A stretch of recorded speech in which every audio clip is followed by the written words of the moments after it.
नमस्कार बंधुरा आमार नतून एक ब्लगे तुम्हादेर अनेक अनेक स्वागत जानाई। आज शनिवार, आज होच्छे 6 एप्रिल। आमार मेये प्रथमबार गान करबे स्टेजे, तो आमी भीषण एक्साइटेड एबं बेश नार्भासও बटे। गान करबे स्टेजे मेये, किन्तु आमार मने हच्छे आमी बोधहय स्टेजे उठे गान करब। तो देखो चले एसेछि आमरा जेखाने प्रोग्रामटा होबे सेखाने दिदी एसेছে, दिदी तोजोও गान करबे, दिदिও गान करबे, एकमात्र श्रोता आमी। एरा तीनजनই पारफर्मार। এবার বলে নিই অনুষ্ঠানটা হচ্ছে কি উপলক্ষে। এদের গানের স্কুলের বা গানের কলেজে যে বাৎসরিক অনুষ্ঠানটা হয় এটা হচ্ছে সেটাই। প্রত্যেক বছরই অনুষ্ঠান করেন। আমার মেয়ে তো সবে 3 বছর মানে 3 মাস 3 বছর বলছি 3 মাস গান শিখছে। তো ম্যামই বললেন যে একটা গানও করুক, স্টেজের যে ভয়টা আছে সেটাও কেটে যাবে। আর তারপরে যেটুকু শিখেছে ম্যামের কথা যে মেয়ে বেশ ভালোই শিখে গেছে, তো সেটা আস্তে আস্তে অভ্যাস না করলে হবে না। যেরকম আমি স্টেজে উঠে মাইকের সামনে দাঁড়িয়ে দুটো কথা বলতে গেলেই গলা ঠলা কেঁপে ঘেমে নিয়ে একাকার হয়ে যায়। তো আমি চাই না আমার মেয়ে আমার মতো হোক, আর সেই কথাটা মাথায় রেখে ওকে আমি নাচ গান যে কোনো জায়গায় স্টেজে তুলে দেওয়ার চেষ্টা করি। তবে হ্যাঁ, ওর ইচ্ছা না থাকলে সেটা আমি জোর জবরদস্তি একদম ধরে বেঁধে তুলে দেবো সেটা না। ওকে জিজ্ঞাসা করি, ও যদি যেতে চায় তো সেখানে আমি ওকে পাঠিয়ে দিই বা পারফর্ম করতে বলি। তো দেখো এদিকে প্রোগ্রাম শুরু হয়ে গেছে। ম্যাম আর ম্যামের একজন স্টুডেন্ট প্রথমে উদ্বোধনী সঙ্গীতটা করছে। আচ্ছা, এরপর আমি আর বেশি বকবক করবো না, ছোট ছোট করে যে পারফর্ম করেছে সমস্ত কিছু তোমাদের সঙ্গে শেয়ার করবো, তো তোমরা দেখতে থাকো। এখানে আর একটা কথা বলি, এখানে যারা গান করছে তারা সবে শিখছে, কেউ একেবারেই বাচ্চা। তো তাদের ভুল ত্রুটি নিয়ে আমরা চর্চা করব না, আমরা তাদের প্রয়াসটাকে দেখব এবং তাদেরকে এনকারেজ করব। তাদেরকে ভুল ত্রুটি ধরে কোনো কমেন্ট পাস করাটা বোধহয় ঠিক হবে না। আমার যেটা মনে হলো সেটা বললাম, তো আর বকবক করবো না। তো দেখতে থাকো প্রোগ্রামটা।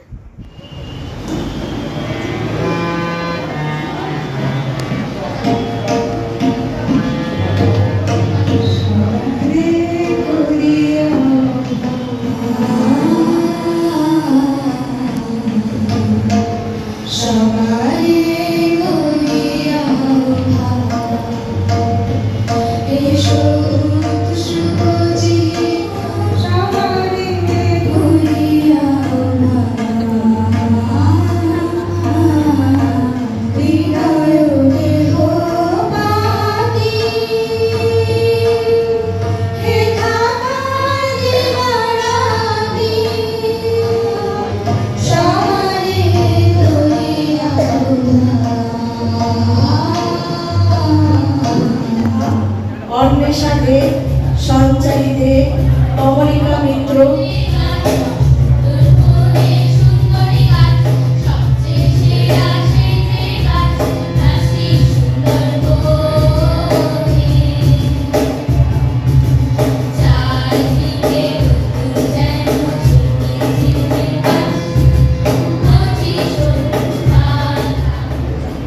এটা চিরপরিচিত একটি ফোক সং, কালো জলে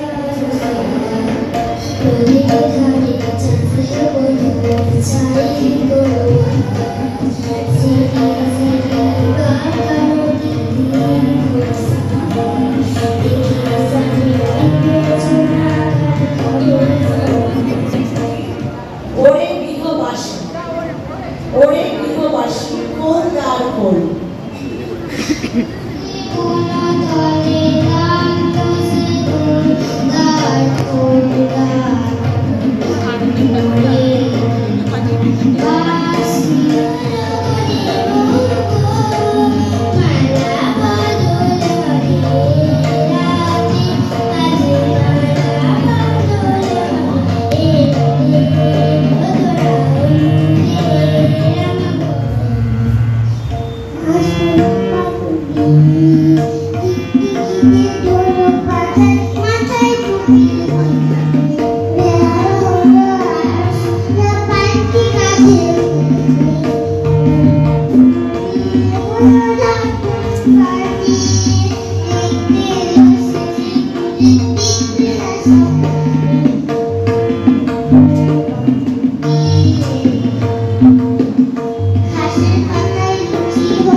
আস্তে আস্তে আমরা একটু পেছনে সরিয়ে দিলে ভালো হয়।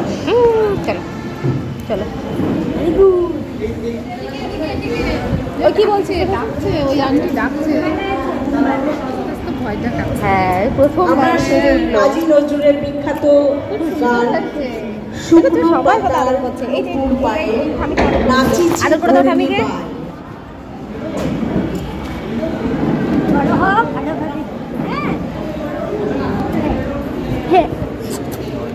ভালো হয়েছে বলছে, দেখেছো?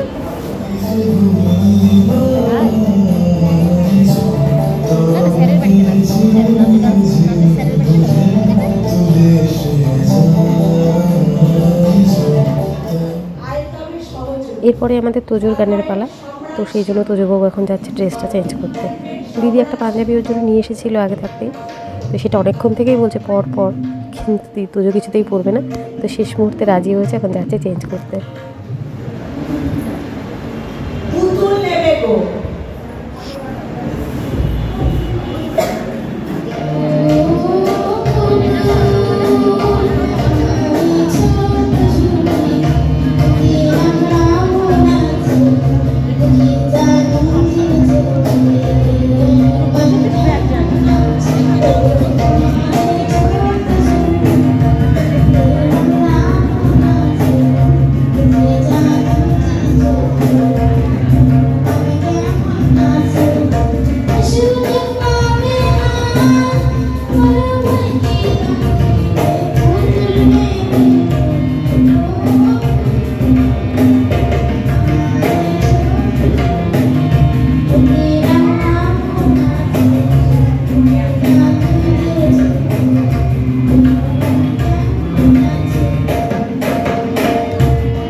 এখন স্টেজে যাচ্ছে দিদি মানে আমার যা। তো দিদি অনেক বছর আগে গান করতো, মানে বিয়ের আগে গান বাজনা করতো, কিন্তু বিয়ের পরে আর এসব চর্চার মধ্যে নেই, বা তার আগে থেকেও হয়তো নেই চর্চার মধ্যে। তো সেই কারণেই দিদি একটু ভয় পাচ্ছিল, নার্ভাস হচ্ছিল কেমন হবে। তো ঠিকঠাক ভালোই গান করেছে।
তো এখন প্রায় 8টার কাছাকাছি বাজে, আর বেশিক্ষণ থাকলাম না, আর প্রোগ্রামও বেশিক্ষণ নেই, আর হয়তো 15-20 মিনিটের প্রোগ্রাম আছে, কিন্তু আমার মেয়ে আর থাকবে না। তাছাড়া ওর কালকে একটা পরীক্ষাও রয়েছে, কালকে না সোমবারের দিন। তো সেই জন্য আমি আর দেরি করলাম না, ম্যামকে বলে চলে এলাম। ম্যামের একটু মানে ক্ষুণ্ণই হলেন, ম্যাম চাইছিলেন আমরা পুরো প্রোগ্রামটা থাকি শেষ পর্যন্ত, কারণ এটা বাচ্চাদের প্রোগ্রাম, মানে নিজেদের প্রোগ্রামই, কিন্তু আর পসিবল ছিল না আমার থাকা। তো সেই জন্যে বেরিয়ে চলেই এলাম।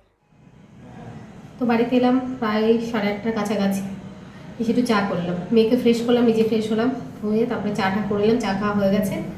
এখন চলে এসেছি রান্নাঘরে। রান্নাবান্না রুটি করব, একটা ভাজা করব, আর বাদ বাকি ভাত দিয়ে যে সবজিগুলো খাবো সেগুলো সব আছে, আর একটা আলু সিদ্ধ দেবো। আমি আজকে সিদ্ধ ভাতই খাবো।